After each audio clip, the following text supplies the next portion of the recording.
Welcome to MMB Live, powered by On Location Memphis. I'm Christy Taylor, and today we're going to be talking to one of our music publishers, Richard Wilson. As a matter of fact, Richard, I'm jamming one of your songs right now, Sunrise. Thank you, Christy. Good to Welcome. be here. Good to talk to you. Oh my goodness, I'm super excited to learn all about you, the music man, your musical journey. We'll talk about all things music and why you chose to be a part of the Memphis Music Bank. So we're going to get straight to it. First of all, you're not a Memphis native. You're from across the pond. So we definitely got to talk about, what made you come to this part of the world and all those things about this great American music city. All right. Yeah, well, I was fortunate enough in my work life in London, because I grew up in the UK, as you can tell by my accent, near London, and I worked for 3M and Ampex, and these were the big companies that used to sell the analog reel-to-reel tape for the recording studios. So my job was selling the tape for these companies. And then in 1996, I got a job offer from Apogee in Santa Monica, and they make all the digital audio equipment. So that was my passport over here to the US. But I always played in bands forever, as well as doing the corporate life as well. So that's basically my basic journey and how I got to America. Well, as a music man from way back in the day, most people don't have a chance to be a musician and work in the industry. So that was very unique. But let's go back to the very beginning. When did you fall in love with music? Well, I think it's when my mum got me a guitar when I was 9 years old. And it was a really difficult to play acoustic guitar, and it came with a little cowboy songbook as well. So it'd have all the old folk songs, all the Pete Seeger songs, Jambalaya, and all those old songs on it, Home on the Range, and all those songs. So that kind of got me going earlier, but it was very difficult to play. And so I just kind of noodled with it. And then it wasn't really until the whole punk thing happened in '77. That was like, okay, now it's like you don't need huge technique to start a band and actually start performing. So that was really the start into it. It was year zero, and basically everyone was forming bands, getting groups together, learning basic chords, and then just boom, going for it. So that was it. So what type of bands were you in? And do you remember some of the names and music that you all played? Yeah, the first one was called Major Third. It kind of arty, I don't know what we were thinking at the time. I had another one called Crime of Passion. That was quite dramatic, because we were all very dramatic then, dramatic hairstyles and the whole thing. So it was kind of like I would equate it to like the early Police, early U2 stuff, bands like the Stranglers. It was kind of energy and edgy. But we try to have a bit of style and panache with it. And so that's how we all started. And there was a whole network of pubs. I said it in a previous conversation, it was like our Chitlin circuit. Oh, okay. And these pubs, you could, when they weren't open, you could, rehearse there, basically. It'd always be an Irish landlord, for some reason, who always owned these pubs. And so he was the quality control for how we sounded. And he would check us out at rehearsal, and then maybe he would give us a Tuesday night gig, or if we totally sucked, he wouldn't give us any gig and said, you guys need to keep practicing. And that was basically it. You kind of work your way up. And then if you're lucky enough, you get a support act on a Friday night or a Thursday night, then you feel you've got something. And that was it. Wow. So first of all, you had to impress the pub owner through rehearsal just to get a Tuesday night. So that's right. When you were actually, as the old folks say, cooking with grease, you might get a Thursday, Friday. I love it. You say Crimes of Passion? That was one of the names of the band? Yeah. Crime of Passion. I know. It was crazy. But it was good fun. And that was like 1982, 83 times. So the earliest bands were really stripped down, kind of like, as I say, early Police type bands, and I'd switched over to playing bass then. I was writing all the songs. We auditioned singers, but then the guitar player said to me, he said, you write the songs and you know how to sing them. Why don't you just sing them and be the front guy and do it? And that was basically what I did. That's how I got to just sing all the stuff. And it was just like three of it in a band, you know. And then once it got into the early 80s, it all got like, you know, the bands like Spandau Ballet that were happening in England at the time, all got a bit more kind of, you know, fancy. So we'd had a percussion player and all that kind of stuff going on. So, yeah. Duran Duran. Wow, a musical journey. What a musical journey. Now, Yeah. Songwriter, before you were even singing, do you remember your first song? There was a very early one I wrote. It was called Don't Watch Me. And it was actually recorded in 1981 with one of the early bands. And it was all about being self-conscious, and you didn't want people watching you. I don't know, guess I was a shy teenager or something. And it's available. You can actually get it. It's on one of my compilation albums, and it's like the earliest thing, like in the studio. It was this old hippie guy who was the engineer. It was different times. It was like a leftover of like dudes with long hair down to there who was like at the mixing board, and then we were all young punks with the spiked hair and leather jackets. It was just a collision of styles, you know.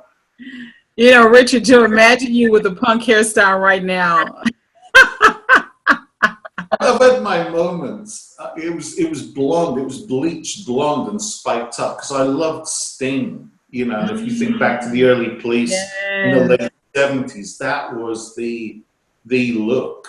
You know, and bands like the Clash, the Stranglers. You know, all those bands, Echo and the Bunnymen. It was a cool look. Yeah, you know. Now, as a songwriter, I have to say that you can't write a song without heartbreak. So, did you ever have a breakup song? You know, I did. I'm trying to think. It's funny. I don't often think back to that period because I just keep going. You know what I mean? I'm always like on to the latest thing, you know, of what I'm doing. So I'm sure there was a song I wrote early on called Newspaper Suicide. And it wasn't so much of a breakup song. It was about a guy who committed suicide because he'd lost his job. And it was an article in a newspaper, and it was just a very sad story. So that was like a very deep, emotional thing. I was writing about like influences, stuff I heard, you know, articles in the newspaper or something like that. So that was a very deep song. That definitely was a deep song, Richard. And to know that you were writing, you know, from the headlines, wow, that's impactful. Now, of course, I know that you have a wide musical palette. Even you told me, you know, we've talked about music so many times. Your love of American music. Let's talk about that. Yeah, well, when I was a kid, the radio, the BBC radio was fantastic. It played everything. It would play, you know, Puff the Magic Dragon, you know, Peter, Paul and Mary, all the folk stuff. But then you'd hear a Howlin' Wolf song come on. Then you'd hear B.B. King, you know, The Thrill Is Gone. You know, and then you'd hear Cream, you know, and Eric Clapton would be interviewed. And the interview would say, well, who are your favorite guitar players? And they'd be talking about, you know, Freddie King and guys like that. So we kind of had like a good musical palette. You had the Stones. They talked about their influences. And of course, it was Chuck Berry and Howlin' Wolf, John Lee Hooker, all those guys. So it was like a very good radio and radio interviews and music television, you know, was actually very good getting that palette. That's where I got it from. Now, I know as a band member, you know, in America, every band listened to people like Jimi Hendrix, Earth, Wind and Fire, some of those old funk bands. Did that ever, you know, infiltrate or impact some of your musical approaches to playing? Yeah, definitely. Because what was funny, because I was a bass player, I would like rehearse to like the Gap Band and the old kind of disco stuff, the Brothers Johnson, you know, when you're a bass player, just kind of getting down on the groove stuff. So, Yes. you know, and obviously I've talked about the Police a lot. They loved reggae, and Bob Marley was huge as well. And so that's very bass heavy, bass centric. So all the kind of soul stuff that was coming over was kind of feeding in as well, even though I wasn't, you know, doing like a Gap Band type thing. That influence was definitely coming into me. And it wasn't until later in the early 90s when we call it acid jazz, that whole scene came together. And that was really where I was very comfortable, you know, kind of rhythmic, very jazzy, but kind of good swing, good syncopation. It all kind of came together for a number of years, you know. Okay, so acid jazz influences, who were some of your top picks? Probably bands like the Brand New Heavies. Yes. Ooh, great band. Jamiroquai, you know, bands like that. All that kind of stuff came through. But it took a while for all that to come through. So you either liked Earth, Wind and Fire, or in the early days, or you liked Yes, or Led Zeppelin. You know, there wasn't really the synergy, but I loved it all. I loved it both. And it wasn't until later that I was able to kind of put it together. You know, and obviously in more recent times, I've really just gone back to the blues and gospel and the real, what I call the bedrock music, you know, blues, gospel, jazz. That's the bedrock under all these styles that dance on the top. Yes, that's a perfect way of really picturing that. Perfect way. Now, I know when you came stateside, you said you were living in California, working for companies that were, you know, in the industry. Yeah. How was the music scene when you came stateside? Yeah, it was great. It was LA. So it was an industry town. So there was lots of gigs. And I actually, for a number of years, I was just working as a bass player.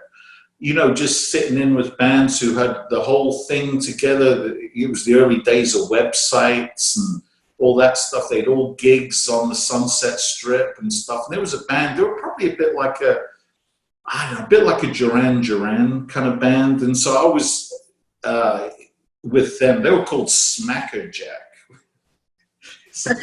Wait a minute, say that again. Smacker Jack. So this was, you know, this was around the era of Stone Temple Pilots and Soundgarden, you know what I mean? And kind of all that kind of stuff. So, and then we played all over the place. I mean, we played, you know, on the Sunset Strip. They were getting all the gigs. I was just a bass player. So it was kind of cool. I just, for a period, I just, you know, took kind of back seat, you know, to the writing for a while, which I think is great anyway. You know, figure out other people's material. You know, and then later I formed a band called Germ Free Adolescence, and then that was more back to basics, the power trio format. Bit like the Jimi Hendrix Experience, you know. Oh, okay. More, you know, one thing I can say about rock bands, you all come up with some of the coolest names. Yeah. Don't ask me why, but yeah. Now, what did you like most about living in LA as a musician? You know, I know you were gigging, but you know, is it a contribution or an influence on your musical development? Yeah, I think they got it was just a very broad palette of stuff you could do, because then there was the whole coffee shop scene where I was doing the whole acoustic thing. I was working with various girl singers as well. So I was working with them doing the duet stuff. So I was kind of coming at the music in all different levels. You know, I was doing the power trio thing, playing on Sunset. These places and clubs like the Joint, you know, in various places. And then I was doing the real soft stuff, you know, just acoustic stuff with a girl singer. And I took a bit of a back seat from singing as well. I was just like having fun, you know, playing guitar. So it was kind of cool. and very artistic community there, obviously, but it's still an industry town. You know, and what I like about Memphis, all the great genres came through here. So you truly can be what you want to be because there's no real industry like LA or Nashville. That's why I like Memphis, you know. What brought you to Memphis? It was basically, I'd been living out in LA for years, and then I went back to England for a little bit thinking, oh, maybe that would be it. And then I thought, you know, I don't know, I came on a visit to Memphis and ended up staying here. That's Wow. because I was looking for somewhere that was kind of fed my music, and there was like it was a good music town, not necessarily an industry town. And obviously I love blues, gospel, jazz, all the soul stuff, the stack stuff. And I thought, oh my Lord, this is just like an amazing place. It's almost like an unknown. People don't realize how cool it is. You know, that's how I look at it. So that's why I'm here. You know. You know, Richard, it's always interesting to hear someone, you know, speak about the energy of Memphis when they're not from here, because most natives, now I'm not a native of Memphis, but I've been here a long time. They don't understand how rich the water is sometimes, or even, I guess it's just, well, it's magical. It's magical. Well, yeah, well, I think from the UK, we look at the magic of American music, probably more than sometimes America appreciated it. And you go back in time, as say Jimi Hendrix, when he came over, he got his start in London. You know, his manager was Chas Chandler, who had been in the Animals. And it was like, no, Jimmy, come back to London, man. We'll put a group around you and you are on the map. You are a unique talent. And the same with Bob Marley. You know, all the island stuff, Catch a Fire. I mean, that first record, that was all done at Island Studios in London. And I think we've always looked out because we're a tiny little island. So we look out. And then obviously we look at Jimi Hendrix and people like that just being American. You know, we don't get into the, you know, the race issues, you know, which is so sad, you know. So we just look at him. He was a great American guitar player. The equal of anybody in the UK, you know, so that's how we looked at it. And so these guys got an opportunity. And so, yeah, we look at everyone the same, basically. Wow. Now, I do know that with your move from, you know, LA back to England and then to Memphis for a vacation. So you're on an extended vacation. How long have you been here? Yeah, I've been here 4 years now. 4 years and counting. That's an extended vacation indeed. Now, tell me this. When you touched down, what were some of the first things that you were surprised by living in Memphis? I just think for a major city, it was so easy to get around. You know, I stayed downtown, just cruised over to Beale Street, and there's all the clubs there and everything. I thought, this is so cool. You know, it's not like Austin, you know, which has got very built up, loads of traffic, and it's a bit more like Disneyland doing music, you know what I mean? Some of the old clubs in Austin, like Antone's, you know what I mean? They're not quite what it was, you know what I mean?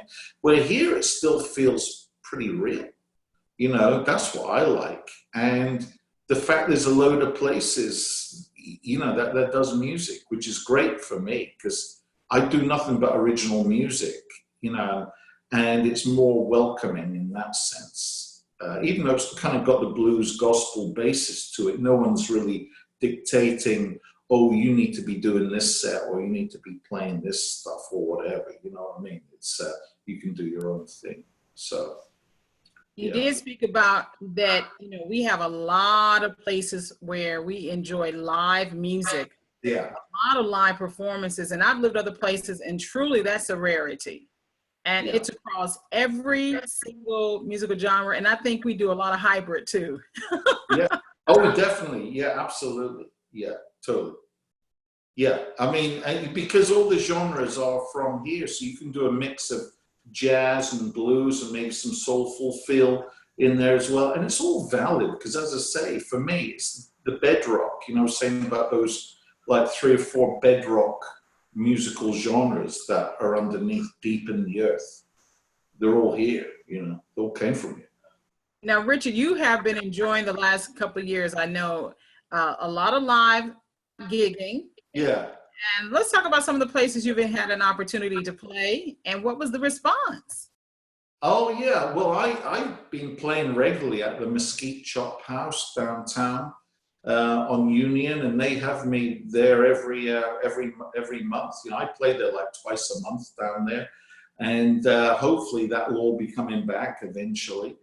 Spindini's down on South Main, Molly Fontaine downtown, which is a very nice elite little cocktail jazz lounge. So I kind of bring my set down for that and kind of make it more midnight hours feel, because it's quite an intimate environment. I basically play everywhere where they'll where they'll have me. I'm a musician. You're a true musician. Now, one thing I love about Memphis is that, like you said, most of the places that you can definitely gig is, you know, in the downtown area, the midtown area, but even the suburbs have, you know, really found an opening for live musicians too. Yes, I actually play every month out at the Highlander in Collierville, which is a Scottish pub, which is kind of ironic because originally I was born in Scotland, and it's funny, you know, you end up here playing in a pub there. And yeah, and there's a little deli in East Memphis near where I live called Bogey's Deli, and I do a Sunday brunch deal down there. Oh, and the other place that I played at a lot, it was Regina's Cajun Kitchen downtown as well. And for their style, and you know, I love New Orleans, so that whole scene with the Cajun food, it just works for me as well. How have you found the music community here, you know, with you not being a native? Very welcoming. I don't know whether it's a Southern thing, a Memphis thing, I don't know what kind of thing it is, but I'm happy. But a lovely welcome, and I ain't going anywhere. Now, we are in the midst of a global pandemic. You know, we are dealing with staying at home, sheltering in place, and definitely the industry, the music industry, the entertainment industry has been impacted. Let's talk about what you have found as a creative outlet during this time. Yeah, well, I've actually finished up 2 new albums. Wow. They were in the works anyway, and basically once the pandemic hit, I just had to finish off some tracking, and then it was all mixing, and basically all that was done at Electrophonic Studios downtown. So I've got 2 new albums in the can. It's all mixed and mastered. They're ready to roll whenever, you know, the music comes back and I can, you know, put it out. And then every Wednesday I do a live stream on Facebook. It's called Live in the Writing Room. I like that. 8 p.m. to 8:30. I only do 30 minutes. I play some tunes. I've got LPs, I've got a big album collection. You know, people, artists who've influenced me, talk about that, play a few tunes, bit of chit chat, 30 minutes, boom, in, out. Well, Rick, I see that you have one of your toys in your, or babies, or what do you call your guitar? I guess they're they're my babies, I guess, if you will, yeah. Can you give us a little bit what you do on Wednesdays on Facebook? Yeah, okay. I'll do one of my gentle songs. This one's called Smiling Moon, and it's in the Memphis Music Bank.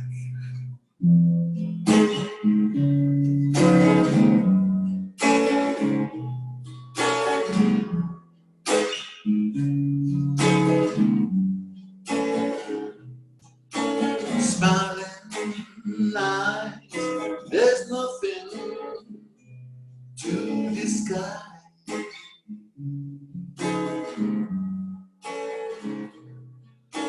Smiling eyes, there's nothing we can hide.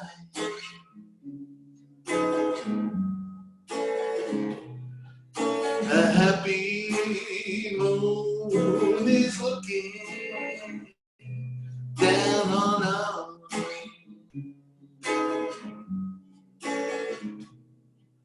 That smiling moon, there's no more to discuss.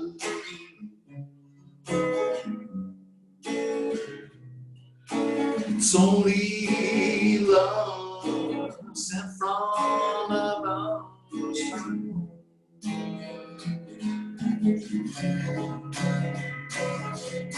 It's only love sent from above. I'll just do an edited version. Oh, that's the edited version. I love it. I love it. Yeah. And you mentioned that that's in the Memphis Music Bank. And of course, the Memphis Music Bank is, you know, the parent company of the MMB Live, which is powered by On Location Memphis. Let's talk about the Memphis Music Bank and your decision to be a part of that. Yeah. Well, basically, as soon as I heard about it, and it was through Angela Green, there was an informational meeting, and I thought, well, this is just an amazing resource, an opportunity to get your music out into another way, because it's so hard to monetize your music through normal means. I mean, really, all it is gig income and some, you know, CD sales at gigs. And that's it. And so just to be able to put this to independent filmmakers, and I love the way it's organized with the tariff of pricing, depending on the film project, you know, whatever their budget is, to access the music and use it. It's what you call mailbox money. So for me, it was a no-brainer to say, hey, you know, let me get my music legally cleared so it can be used by filmmakers. So yeah, very, very pleased. You know something, we had a great time launching that last year, the Memphis Music Bank website, and we did it with a rollout of monthly Memphis Music Bank mixers competitions, which paired our publishers like yourself and producers with independent filmmakers who provided snippets. Now, you were a little cautious at first, but let's talk about your experience doing one of the competitions last fall. Yeah, well, I have to give a shout out to Kirk Smith, another MMB writer who actually helped me with the editing of it, because I don't, you know, I don't do any home recording anymore with Final Cut or Logic or any of that stuff.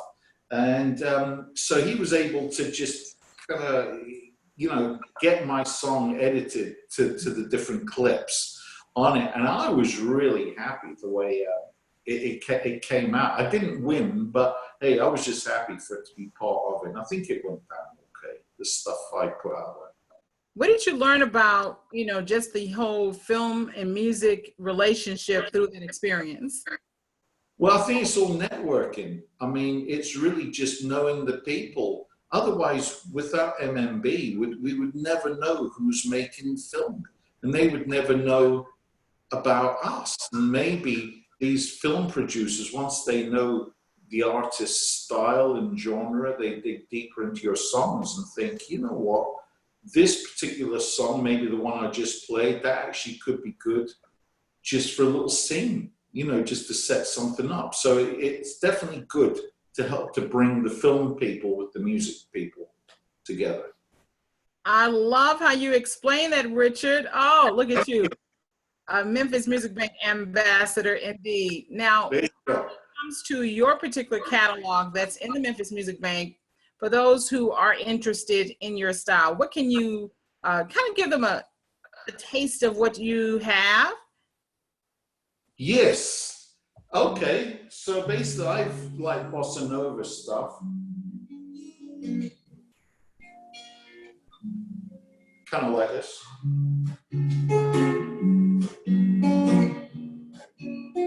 I'll just give an edited version.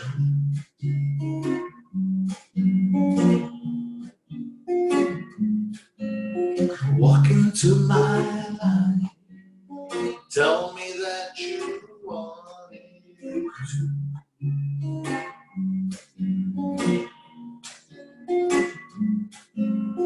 Walk into my life, show me all the want to say I do.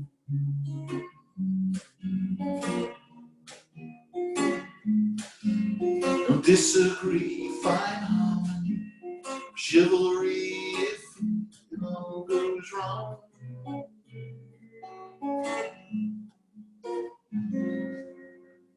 So that's just a little snippet of it. You know, as a screenwriter, Richard, I would say that I'm thinking, oh my God, that song would be perfect in like a romantic comedy where, you know, there's a relationship that's, you know, having that ebb and flow. You know, in my mind, I'm so imaginative. It's like they have been dating and they maybe have slightly broken up for a minute and then they run into each other at the coffee shop or maybe on a bridge. You know, it's just like, you know, walking into this. I love it. And I've got obviously all the instrumental versions in the bank as well without the vocals. And this particular one's got strings on it as well. So it almost sounds like a 60s soundtrack, you know, one of those old movies from the 60s, you know, walking by a river and you hear, yes. You know, you just hear all the jazz with the strings, you know, so yeah. Now you do say you record, you know, at one of the top studios here. Let's talk about that process because there are definitely a retro studio, or in my opinion. Let's talk about. Yeah, well, as you know, I'm an old tape guy, having worked for 3M and Ampex, selling the reel-to-reel tape. And so I just love working analog. So I work at Electrophonic Studios, which is owned by Scott Bomar, obviously big film music guy, Hustle and Flow, obviously, Dolomite's my name. And so he's got his studio. I use 8-track 1-inch. Wow. And so I use Pro Tools and I just use it to capture it. And there's no overdubs, no fixing, no editing, no nothing. I mean, basically, well, yeah, there is overdubs if I do a harmony, but in terms of editing or fixing or tuning a vocal, that doesn't exist. It's on me. It's basically take 1, take 2, let's get the best take. It's all energy. You are definitely doing old school, Richard. I mean, so many people auto-tune now. So you prefer a live in-studio experience. Yeah, totally. And I work on some of the up-tempo tracks with a drummer and a Hammond organ player. Get the old school organ trio, you know, Jimmy Smith kind of vibe if you kind of, you know.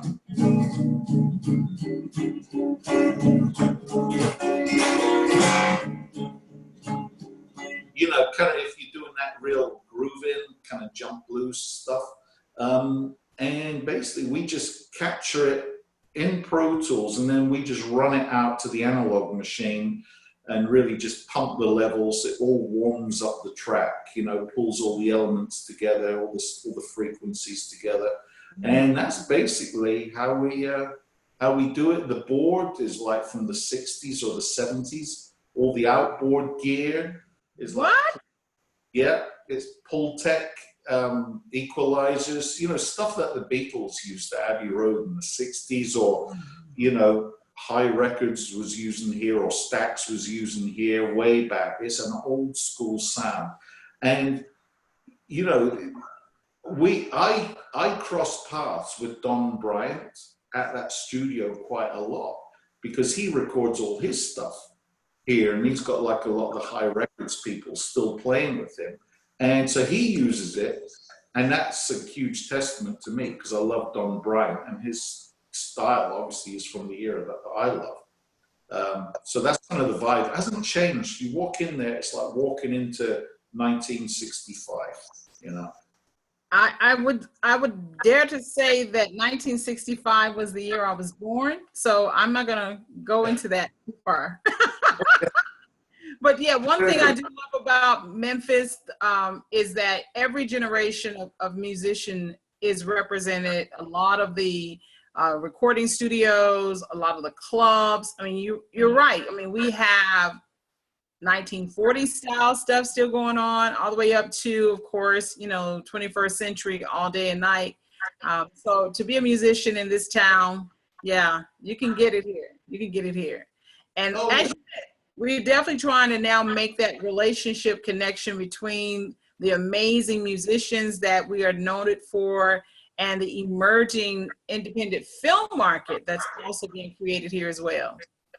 Yeah, absolutely. It's just a wonderful breeding ground of talent here. And what's cool is it's not big industry stuff. So it makes sense to license from like independent songwriters like me and all my other fellow songwriters in the bank as well. Because, you know, to license something from the Chuck Berry catalog is obviously going to cost a lot more than it is to license it. Yes, tens of thousands of dollars to be exact. Right. To get that same sound and actually have musicians who are recording in studios from that time to get that same vibe, that's amazing. So hats off to you, first of all, for still doing it like, oh my God, analog style. Thank you. Oh yeah, it's never changed. I mean, we were talking about punk. I mean, all that was going on over 40 years ago. This is just crazy when you look back how long ago it was. But that set me up because I remember how it was back then. You had to be able to deliver on stage and in the studio because it was down to you. You know, that was it. I mean, it was really down to you to be able to just pull it together and make it happen. No technology.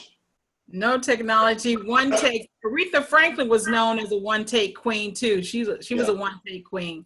I appreciate you, Richard, sharing your story, your music, and if you could, I see you have a couple more babies in the back. How many instruments do you have in your music room?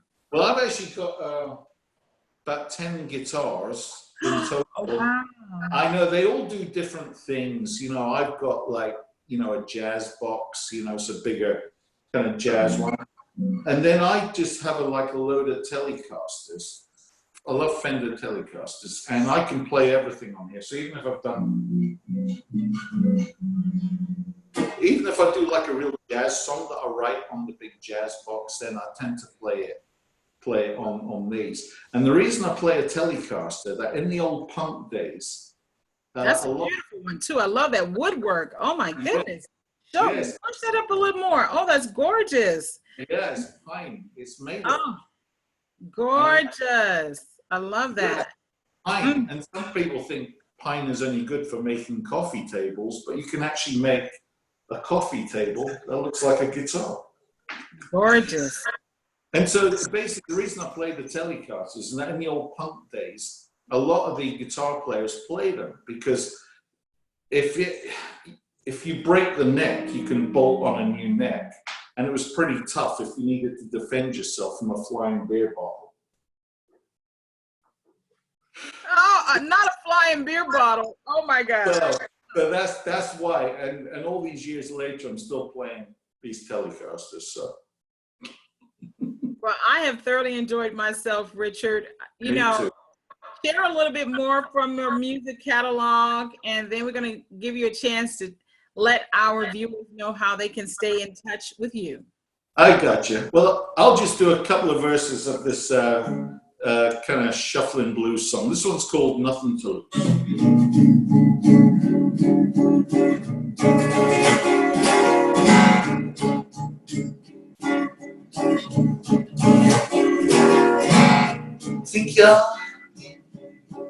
I think it's true. It can be easy. Nothing to do. The days are flying by. There's nothing to lose. Nothing carry out. Nothing to prove. Say you're happy, but you keep looking back. Life seems simple, everything alright.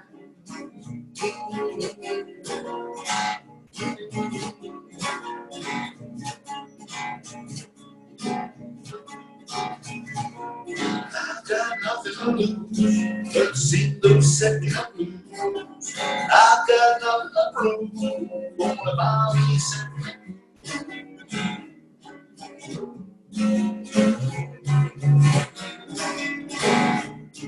are happy.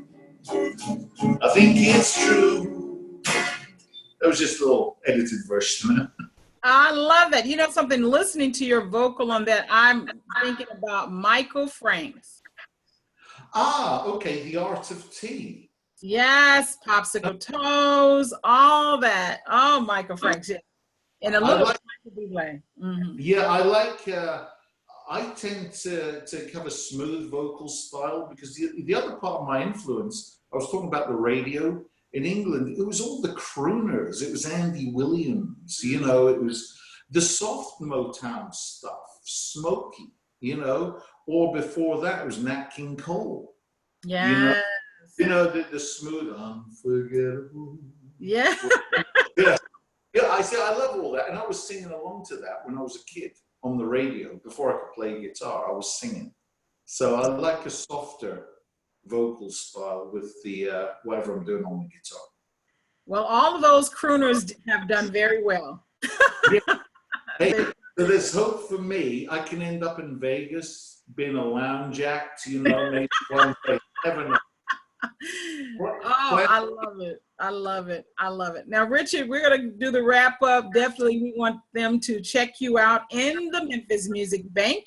That's Memphis Music Bank with a Q.com, memphismusicbank.com. Richard Wilson, check out his amazing catalog, especially if you want something for those romantic comedies, those dramas. Oh, yes. As well as I want them to be able to be sure to check you out through your social media and website.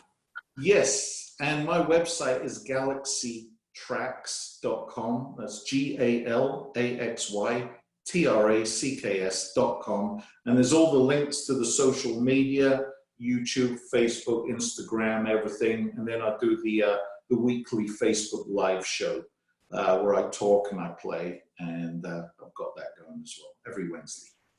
All right. This is amazing. Thank you so much, Richard Wilson. Thank you, Christy. Thank you for the opportunity. Always fun to talk to you. It's always fun talking to you too. And thank you all for checking out the MMB Live, which is a product of the Memphis Music Bank, powered by On Location Memphis. Be sure to check us out, subscribe, like the channel, and share with a friend, because we've got some more amazing musicians for you to check out as well. Thanks again, Richard. Thank you, Christy. Thank you.